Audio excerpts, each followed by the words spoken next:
The movie kicks off with a girl driving along the road when suddenly an earthquake hits. Rocks start raining down on her car. She loses control and plummets off a cliff. Luckily, the car gets wedged between some boulders. A rescue chopper is already on the way. On board is a reporter named Serena, who's interviewing the team. She asks the lead guy, Raymond, how he's managed to pull off over 600 successful rescues. Raymond just plays it cool, saying he's just doing his job. When they reach the crash site, Raymond realizes the car is too far down.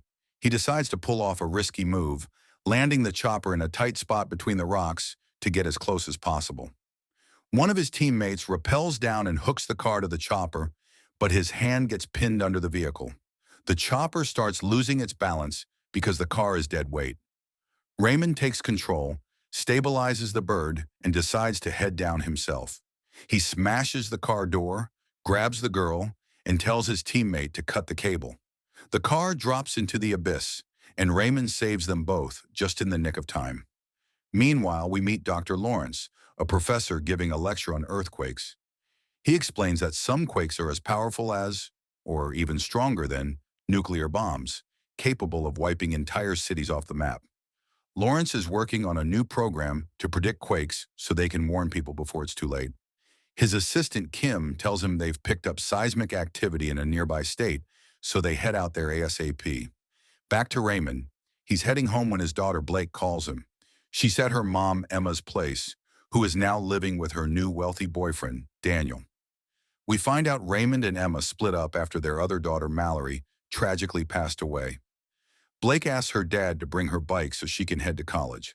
At the massive Hoover Dam, Lawrence and Kim are tracking seismic pulses. Lawrence is stoked because the experiment is working, but Kim notices the pulses are spiking fast. A massive earthquake hits the dam. People start running for their lives as the structure begins to crumble. Kim manages to get out, but he spots a little girl crying in terror. He grabs her and runs, but the ground beneath him gives way. In a final act of heroism, he throws the girl toward Lawrence before the dam collapses entirely. Kim is gone, and Lawrence is left in shock. Raymond gets the news about the quake and decides to drop off Blake's bike before heading to work. He meets Blake, Emma, and Daniel. He apologizes to Blake because he had to cancel their trip to San Francisco to join the rescue efforts. Daniel offers to drive Blake to the city since he's heading that way for work. Raymond is clearly bugged by Daniel playing the hero, but he keeps his cool and leaves. The next day, Blake and Daniel are in San Francisco at his office.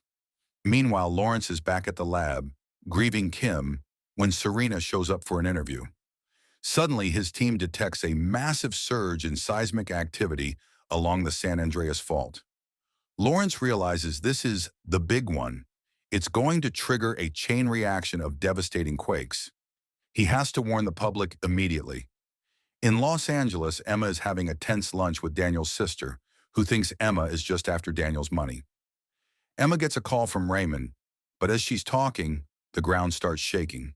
A massive quake levels the city. Raymond tells Emma over the phone to get to the roof of the building, and he'll come get her in the chopper. In San Francisco, Daniel and Blake are leaving a parking garage when the quake hits. The ground collapses and their car falls into the lower level. The driver is killed and Blake's leg gets pinned. Daniel tries to lift the concrete slab, but it's too heavy. He panics, tells her he's going for help, and then straight up bails on her.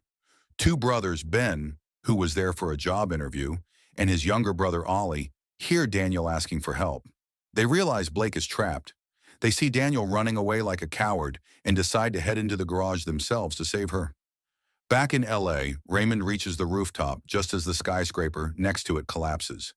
Dust and smoke cover everything, but he manages to pull Emma into the chopper just before the building she was on goes down too.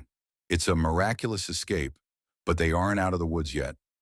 Debris from falling buildings almost takes out the chopper, but Raymond's a pro and keeps it in the air. Blake manages to call her dad and tells him she's trapped in a garage in San Francisco. The line cuts out. Ben and Ollie find her, and Ben uses a car jack and some quick thinking, deflating the tires to lower the car, to free Blake's leg. They escape the garage just as it collapses and find the city in total chaos. Blake needs to reach her dad, and luckily Ollie has a map of the city. If you're digging the video, hit that like button. It really means a lot and helps us keep them coming. Lawrence goes live on TV to warn everyone. The quakes aren't over, and San Francisco is next. Raymond and Emma are flying toward the city, but their chopper has an engine failure. Raymond pulls off an emergency landing in a retail store. He grabs a car and keeps moving. On the road, they meet an old couple whose car broke down. They happen to have a plane. Raymond tells Emma about Mallory's death for the first time, how he feels guilty because he couldn't save her during a rafting trip. Emma tells him it wasn't his fault and they need to focus on saving Blake. They trade the car for the plane and head to San Francisco. The city is a wasteland. Raymond and Emma have to parachute into a stadium because there's nowhere to land. They grab a boat to navigate the flooded streets. Suddenly, Raymond notices the water receding. A massive tsunami is coming. He guns the boat, trying to get over the wave before it breaks. They barely make it over the crest, dodging a massive cargo ship that smashes into the Golden Gate Bridge. Daniel is killed when the bridge collapses. Blake, Ben, and Ollie are trapped in a high-rise building as the water floods in. Blake uses a laser pointer to signal her parents. Raymond and Emma spot her just as the building starts to tilt. Raymond dives into the water to reach them. The building starts sinking. Blake is trapped in a room, and the water is rising to the ceiling. Raymond smashes the glass, grabs her, and pulls her out, but she's stopped breathing. He gets her to the boat and starts performing CPR. Emma is frantic. After several tense moments, Blake finally gasps for air. She's alive. The quakes finally stop. Lawrence's warning saved thousands of lives. In San Francisco, the military and rescue teams are everywhere. Raymond, Emma, Blake, Ben, and Ollie are standing together, looking at the destroyed city. Raymond and Emma decide to give their marriage another shot and start over. The movie ends with the sun setting over the ruins as they prepare to rebuild.